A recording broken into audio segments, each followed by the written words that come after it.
നമസ്കാരം. നീതി നടപ്പാക്കിയാൽ മാത്രം പോരാ, അത് നീതിപൂർവമായി തന്നെ നടപ്പാക്കിയെന്ന് പുറം ലോകത്തെ കാണിക്കുകയും വേണം.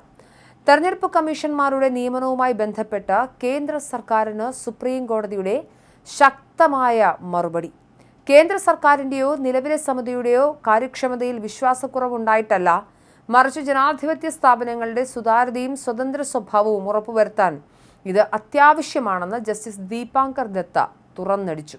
തെരഞ്ഞെടുപ്പ് കമ്മീഷണറെ നിയമിക്കുന്ന സമിതിയിൽ നിന്നും സുപ്രീം കോടതി ചീഫ് ജസ്റ്റിസിനെ വെട്ടി പകരം കേന്ദ്രമന്ത്രിയെ തിരികെ കയറ്റിയ നീക്കത്തെ ചോദ്യം ചെയ്യുന്ന ഹർജികളിലാണ് സുപ്രീം കോടതിയുടെ നിർണായക പരാമർശം. കേസ് ഭരണഘടനാ ബെഞ്ചിന് വിടണമോ എന്ന കാര്യത്തിൽ വാദം പൂർത്തിയാക്കിയ കോടതി വിഷയം വിധി പറയാനായി മാറ്റിയിരിക്കുകയാണ്. പ്രധാനമന്ത്രിയും ഭരണകൂടവും ദുരുദ്ദേശത്തോടെ പ്രവർത്തിക്കൂ എന്ന മുൻവിധിയോടെ ഭരണഘടനാ കോടതികൾ സമീപിക്കരുത് എന്നായിരുന്നു കേന്ദ്രത്തിനു വേണ്ടി ഹാജരായ സോളിസിറ്റർ ജനറൽ തുഷാർ മേത്തയുടെ പ്രധാന വാദം. പ്രധാനമന്ത്രിയുടെ ഓഫീസ് മോശം ഉദ്ദേശത്തോടെയാണ് പ്രവർത്തിക്കുന്നതെന്ന് കരുതുകയാണെങ്കിൽ കേന്ദ്രമന്ത്രിസഭയെ തെരഞ്ഞെടുക്കുമ്പോൾ പോലും കോടതിയുടെയോ പുറത്തുനിന്നുള്ളവരുടെയോ ഉപദേശം തേടേണ്ടി വരില്ലേ എന്നും അദ്ദേഹം ചോദിച്ചു.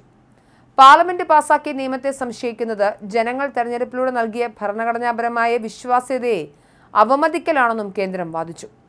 എന്നാൽ കേന്ദ്രത്തിന്റെ ഈ വാദങ്ങളെ പൂർണ്ണമായും തള്ളിക്കളഞ്ഞുകൊണ്ടാണ് ജസ്റ്റിസ് ദീപാങ്കർ ദത്തയുടെ കട്ടപ്പഞ്ച് മറുപടി വന്നത്. ഇത് കേന്ദ്ര സർക്കാരിലുള്ള വിശ്വാസക്കുറവിന്റെ പ്രശ്നമല്ലെന്നും കോടതി വ്യക്തമാക്കി.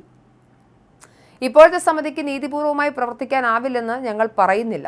പക്ഷേ തെരഞ്ഞെടുപ്പ് കമ്മീഷണർ തികച്ചും സ്വതന്ത്രനായ വ്യക്തിയായിരിക്കണം.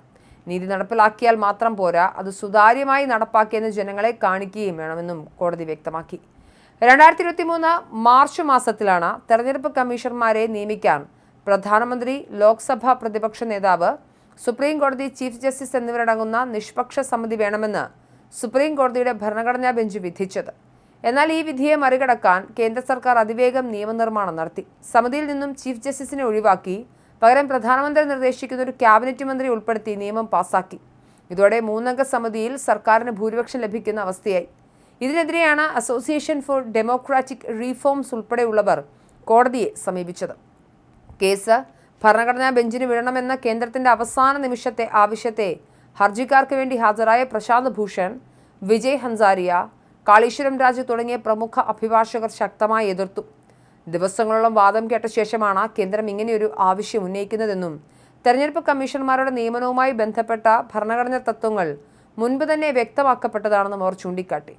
കേന്ദ്രത്തിന്റെ വെട്ടിനിർത്തൽ നിയമത്തിനെതിരെ സുപ്രീം കോടതി ഭരണഘടനാപരമായ നിലപാടെടുക്കുമോ അതോ കേസ് നീണ്ടുപോകുമോ എന്ന് ഇനി പുറത്തു വരാനിരിക്കുന്ന വിധി വ്യക്തമാക്കും. എന്തായാലും കേന്ദ്ര സർക്കാരിനെതിരെ സുപ്രീം കോടതിയുടെ ഒരു കൊട്ട് ലഭിച്ചിരിക്കുകയാണ്. അത് എന്തായാലും വരുന്ന ദിവസങ്ങളിൽ ഇതിൻ്റെ കൂടുതൽ വിശദീകരണങ്ങൾ ഉണ്ടാകും.